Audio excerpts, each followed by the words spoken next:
Have you seen the movie Babette's Feast? Babette was once a famous, talented chef in Paris until the authorities forced her to leave the city. She settles in a Danish fishing village whose small religious community is full of hard-hearted people. The people in the community are focused on getting ahead, getting even, and above all, getting revenge. Surprisingly, the community takes Babette in. She serves as their maid and cook. But they only want her to serve bland food because that's all they've ever known. That's what happens when people are driven by getting. Life becomes bland, tasteless. Then Babette wins a lottery in Paris. She decides to prepare a feast and treats her new community to a meal of rare delicacies, excellent wine, and some of the best gourmet food in the world. A sense of community is restored. Arguments are dropped. Past sins are forgiven. And when the evening is finished, they all join hands under the stars and sing the doxology together. Babette gives. She gives freely, extravagantly, and joyfully. Later, the community discovers what Babette has really done. She had spent all of her lottery winnings on that feast, not just a portion of it, as they had suspected. In so doing, Babette closes the door to her future. Now she can never return to Paris and never take a post as a chef at one of the world's leading restaurants, because she chose instead to give it all. In our Lenten devotional series, Places of the Passion, today we walk with Jesus to the town of Bethany, where we meet Mary, the sister of Martha and Lazarus. Mary is sort of the Babette of the Bible. The town of Bethany is just 1 mile east of Jerusalem, in the Mount of Olives. The Jewish Passover is just about to begin. And Jesus is in Bethany because there would have been no available rooms in Jerusalem.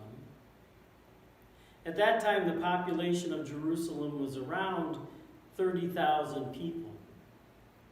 During Passover, the number of people in Jerusalem would balloon to 180,000 people, 6 times as many.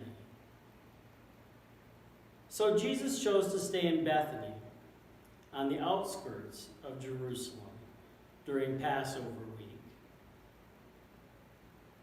While he was there, a woman, John tells us it was Mary, came up to him with an alabaster flask of very expensive perfume and began to pour it on Jesus' head as he reclined at table. The perfume was very expensive indeed. Elsewhere, the Bible tells us it would have cost a year's wages, thousands of dollars. As everyone in the room watched, Mary did 2 very remarkable and unexpected things. First, she poured out the very expensive perfume with total abandon. It was the most valuable thing Mary possessed, but she chose not to keep it for herself. She emptied every last drop of it onto Jesus. And second, she poured it on Jesus' head. In the Bible, the only people whose heads were normally anointed were kings. Mary recognized that Jesus was a king, that he was the king, which is a central message in Matthew's gospel. It is in Matthew's gospel that Jesus was called King of the Jews. And the people are told, "Behold, your king comes to you." And the sign posted above his cross read, "This is Jesus, King of the Jews." Recognizing that Jesus was the king, Mary gave with total abandon. Mary is extravagant, excessive, and goes way over the top. And the disciples' response to her generosity? When they saw it, they were indignant, saying, "Why, this could have been sold for a large sum of money and given to the poor," which sounds pious, but we know was insincere. Jesus responded immediately, "Why do you trouble the woman? She has done a beautiful thing for me. In pouring this ointment on my body, she has prepared me for my burial." Mentioning his burial reminded the others of Jesus' impending death.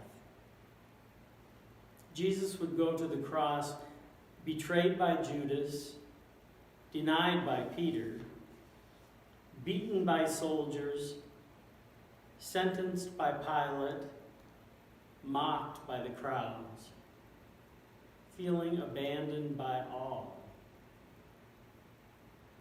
Mary, by giving everything she had, prepared Jesus to give everything he had. And the room was filled with the aroma of costly perfume. While words go to the thinking part of our brains, smells go to the emotional part. That's why a whiff of Grandma's perfume can bring back a flood of emotions associated with our grandma.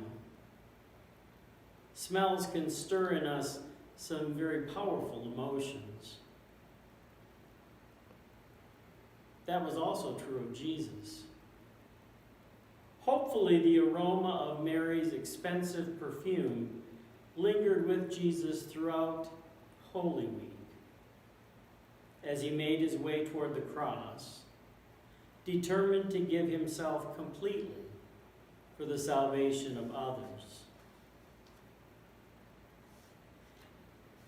Jesus said of Mary, "Wherever the gospel is preached throughout the world, what she has done will also be told in memory of her." Jesus never said that about anyone else in the Bible. He said it of Mary because the kingdom of God is not about hoarding and stockpiling. It's about giving. For God so loved the world that he gave. Thanks to Mary and her unselfish example, we recognize the power and possibility contained in one simple word: give.